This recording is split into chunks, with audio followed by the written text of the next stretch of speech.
ఎన్నికలున్నాయి, విచారణకు రాలేను, మేడం మారాం చేస్తుంది. ఈడీ ముందు అదే మారాం, మళ్ళీ ఇప్పుడు కూడా అదే, ప్లీజ్ ప్లీజ్ ప్లీజ్ నేను రాలేను, ఓకే ఓకే ఓకే అని వాళ్ళు. ఇది సంవత్సరాల తరబడి ఇదే తంతు నడుస్తూ ఉన్నది 2-3 ఏళ్ళుగా. ఇప్పుడు మళ్ళా సేమ్ సిచ్యువేషన్ వచ్చింది. గతంలో ఈడీ నోటీసులు ఇచ్చింది, ఈమె సుప్రీంకోర్టుకు పోయింది నన్ను ఇంటికి వచ్చి విచారించాలి అని. సుప్రీంకోర్టులో కేసు పెండింగ్లో ఉన్నది, మొన్న కూడా సుప్రీంకోర్టు విచారించింది. ఈ నళిని చిదంబరం కేసుతో ఎందుకు విచారించాలి, సపరేట్గానే విచారిస్తామని సుప్రీంకోర్టు చెప్పింది.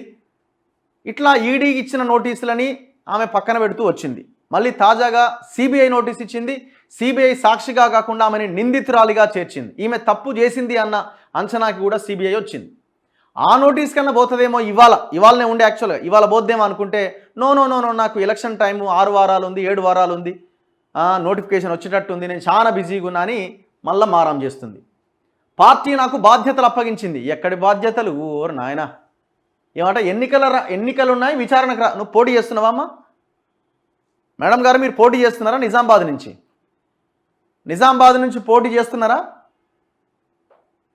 మీకే క్లారిటీ లేదు పోటీ చేస్తున్నారా లేదా అని. పోటీ చేయట్లేదు భయపడి. నిజామాబాద్లో ఈసారి పోటీ చేస్తే ఓడిపోతానని తెలుసు. మరి నీకు ఎన్నికల సమయం ఉంది, విచారణ ఎన్ని మీటింగ్లలో అటెండ్ అయినావు? అంతో ఇంతో మీ అన్నీ అటెండ్ అవుతున్నాడు కదా, ఆడ సన్నాహక మీటింగ్ అని, ఈడ సన్నాహక మీటింగ్ అని. నువ్వెక్కడ అటెండ్ అయినావు? ఏ మీటింగ్కి అటెండ్ అయినావు? 6 వారాల షెడ్యూల్ ఖరారైందట. కావాలంటే వర్చువల్గా జవాబులు ఇస్తా అంటే వీడియో కాన్ఫరెన్స్ ద్వారా జవాబులు ఇస్తుందట. విచారణకు పిలవబోమని గతంలో సొలిసిటర్ జనరల్ హామీ ఇచ్చారు. అది మీకు వర్తిస్తుంది. నోటీసులు ఉపసంహరించుకోండి. సిబిఐకి బీఆర్ఎస్ ఎమ్మెల్సీ కవిత లేఖ. లోక్సభ ఎన్నికల ప్రచార బాధ్యతలు తనపై ఉన్నందున విచారణకు హాజరు కాలేనని బీఆర్ఎస్ ఎమ్మెల్సీ కవిత సిబిఐకి తెలియజేశారు. ఢిల్లీ మద్యం విధానానికి సంబంధించి కేసులో సోమవారం విచారణకు హాజరు కావాలని సిఆర్పిసి సెక్షన్ 41 కింద కవితకు నోటీసులు జారీ చేసిన విషయం తెలిసిందే. దీనిపై కవిత స్పందిస్తూ ఆదివారం సిబిఐకి లేఖ రాశారు. లోక్సభ ఎన్నికల నేపథ్యంలో తమ పార్టీ తనకు కొన్ని బాధ్యతలు అప్పగించిందని, రాబోయే 6 వారాల పాటు రాష్ట్ర వ్యాప్తంగా ఎన్నికల ప్రచారం సమావేశాల చదవాలి కదా ఈ వార్త మేడంది, చాలా ఇంట్రెస్టింగ్గా చూస్తారు జనాలు కూడా. సమావేశాల షెడ్యూల్ ఖరారైందని, అందుకే సోమవారం విచారణకు హాజరు కాలేనని లేఖలో కవిత పేర్కొన్నారు. ఈ నేపథ్యంలో నోటీసులు రద్దు చేయాలి, లేదంటే ఉపసంహరించుకోవాలని కోరారు. తన నుంచి సిబిఐకి ఏమైనా సమాధానాలు కావాలంటే వర్చువల్గా విచారణకు హాజరవుతానంటూ సమాధానమిచ్చారు. 2022 డిసెంబర్లో అప్పటి దర్యాప్తు అధికారి సెక్షన్ 160 కింద తనకు నోటీసులు ఇచ్చారని, ప్రస్తుతం ఇచ్చిన సెక్షన్ 41A నోటీసులు దీనికి పూర్తిగా విరుద్ధంగా ఉన్నాయన్నారు. సో ఆ విచారణను కూడా ఈమెనే డిసైడ్ చేస్తుంది. వాళ్ళ విచారణ కూడా ఈమెను ఎట్లా చేయాలని డిసైడ్ చేస్తుంది. అప్పుడు సాక్షిగా విచారించినారు, ఇప్పుడు నిందితురాలిగా విచారించాలని అనుకుంటున్నారు.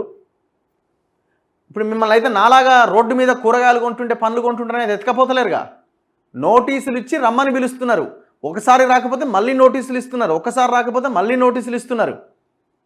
అన్ని అవకాశాలను మీరు వినియోగించుకుంటున్నారు చట్ట ప్రకారంగా. మరి సామాన్య ప్రజల కింద ఈ అవకాశం ఇయ్యలేదే మీరు?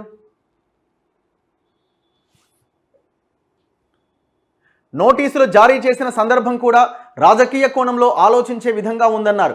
తనకు ఎన్నికల ప్రచార బాధ్యతలు ఉన్నందున ఈ సమయంలో ఢిల్లీకి పిలవడం అనేది ఎన్నికల ప్రక్రియలో పాల్గొనకుండా అవరోధం కలిగిస్తుందని, ఇది తన ప్రజాస్వామిక రాజ్యాంగ హక్కులకు భంగం కలిగిస్తుందని కవిత స్పష్టం చేశారు.